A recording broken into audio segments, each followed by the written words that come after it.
Dans une atmosphère de prière et de réflexion, le quartier Mabanga Nord, au nord de la ville de Goma, a vibré au rythme d'un culte écuménique et d'une conférence sur le leadership et la masculinité positive ce jeudi 10 juillet 2025 dans l'église CK20 La Bible.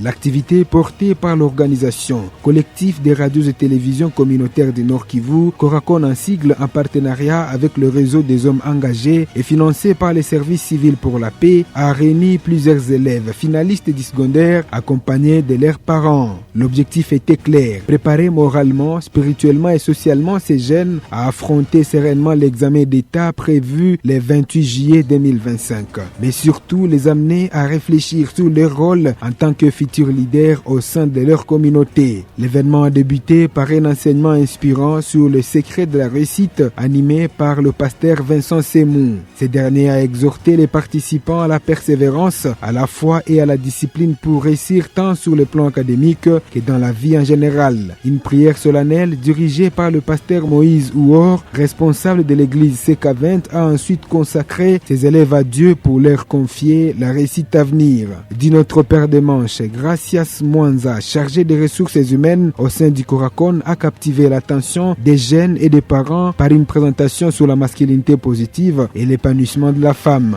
Elle a rappelé que l'émergence d'une société équilibrée passe par des hommes engagés, respectueux des droits des autres et des femmes confiantes et responsables. On a pensé que c'était important pour les jeunes qui viennent de finir leurs études secondaires d'avoir quelques notions sur le leadership, mais aussi sur la masculinité positive, afin de voir comment ils peuvent se comporter dans la société et leur pousser d'influencer leur environnement positivement. Et surtout, on insiste sur les hommes. On veut que les jeunes garçons, déjà en grandissant, qu'ils sachent que la femme, c'est pas son esclave, c'est quelqu'un comme lui, c'est une humaine, c'est quelqu'un qui est là pour l'appuyer dans ce qu'il fait. C'est comme ça qu'on a essayé un peu de mettre notre focus sur les finalistes, parce qu'on s'est dit qu'ils viennent de finir les études secondaires. Il y a maintenant un nouveau chapitre qui va s'ouvrir dans leur vie, comment ils vont s'organiser pour poursuivre avec leurs études universitaires, comment ils vont se comporter en étant à l'université, s'ils ne comprennent pas comment un leader doit se comporter, quelles sont ses qualités et quels sont les défauts qu'il doit mettre de côté dans son parcours. Le leadership, c'est pas seulement pour les grandes personnes. Nous pensons que la thématique sur le leadership est très adaptée à ce public d'aujourd'hui, parce que le leadership s'applique même en famille. Ce sont de grands frères, ce sont de petits frères à qui les parents laissent certaines responsabilités quand ils vont en déplacement, ou bien quand ils sont morts, ou bien quand ils vont en voyage.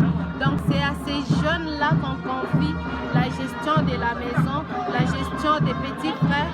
Donc ils sont là pour aider leurs petits frères à faire des devoirs, à manger, à rendre propre leurs habits, à les orienter quand ils ont des questions. Je pense que cette thématique est très bien placée par rapport à ce public d'aujourd'hui.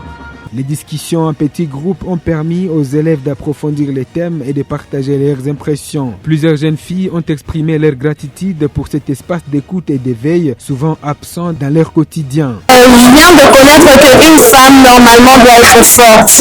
Une femme ne doit pas avoir peur des circonstances. Une femme doit se lancer. Une femme ne doit pas être fermée, mais doit être ouverte avec les autres. À propos du leadership, en tant que femme, je viens d'apprendre qu'une femme, c'est quelqu'un qui peut.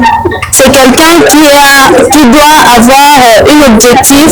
C'est quelqu'un qui peut aussi aider et ne pas avoir peur de la masculinité. Donc, il doit se lancer dans des épreuves pour être forte et aussi mieux se libérer avec les autres. J'ai retenu que je suis capable de tout faire et je dois tout faire. Ne pas dire seulement la place de la femme, c'est la cuisine, au chat, la maternité. Je viens de comprendre que Nous, les femmes, nous sommes capables de faire ce que les hommes peuvent aussi faire. Et parfois, nous avons peur de nous lancer dans certaines activités en ayant peur.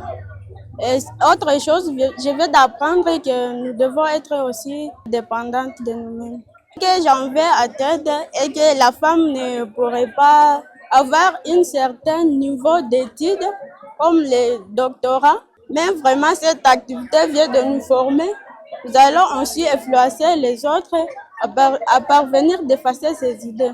La rencontre s'est achevée par une série de présentations, des travaux en groupe illustrant les réflexions des participants sur le leadership ainsi que la masculinité positive. Une étape marquante qui a sémé en ces jeunes l'idée qu'au-delà des résultats scolaires, ils ont aussi des responsabilités sociales à assumer dans la transformation de leur communauté. Un engagement fort qui laisse espérer que les graines sémées ce jour porteront du fruit bien au-delà de l'examen d'État.